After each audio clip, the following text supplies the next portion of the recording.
Salut à tous, c'est Quentin alias le Ken français pour MCE. À bientôt. Je m'appelle Quentin, j'ai 23 ans et je viens du côté de Nancy. Les personnes vont plus me reconnaître sur le prénom de Ken, effectivement. J'ai toujours été fan, si tu veux, du personnage en lui-même, c'est-à-dire esthétiquement, socialement. Quand je dis Ken, voilà, c'est le côté classe, c'est la personnalité, et puis du coup, de fil en aiguille, tu commences par les oreilles, le nez, la bouche, les pommettes, et puis à un moment, tu ressembles à Ken, quoi.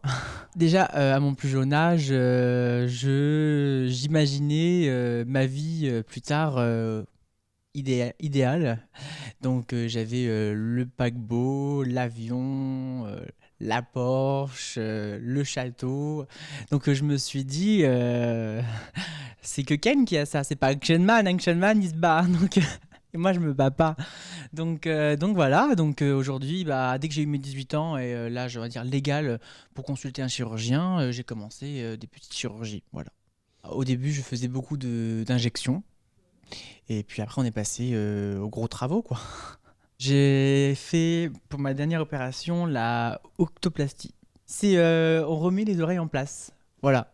Les tabloïds et les médias sont un peu emballés sur le tarif pour, on va dire, vendre l'article, mais j'ai effectivement dépensé une grande somme d'argent pour ressembler à Ken. Ouais. Déjà, rien qu'au niveau injection, il faut savoir que dès que tu passes au cabinet, une partie d'injection, par exemple le front, par exemple, tu en as pour déjà 450-500 euros.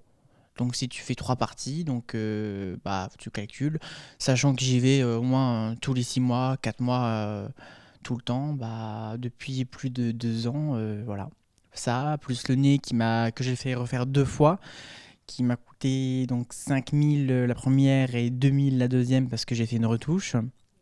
Et puis les lèvres, on compte même plus. Je crois que je les ai fait plus de 8 fois. Voilà. Donc 8 fois 500, tu, tu fais le calcul. Voilà. Anastasia est ma meilleure amie qui partage la même passion que moi.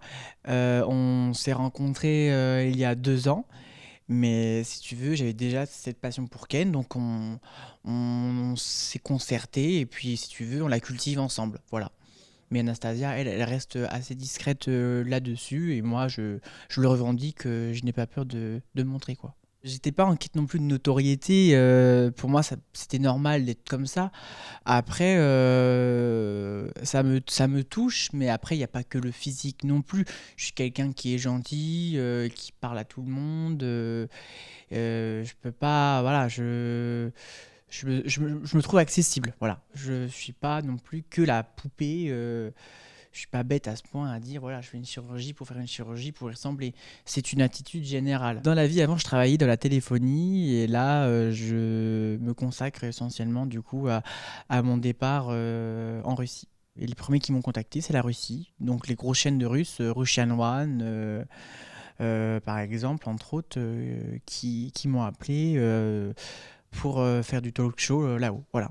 Pas de télé-réalité en vue, mais si on me propose quelque chose de correct, euh, j'ai pas envie de faire n'importe quoi comme télé-réalité en fait. Voilà. J'ai pas envie de gâcher une image positive. Les ans, je pense que ouais, c'est plus dans ma gamme, ouais.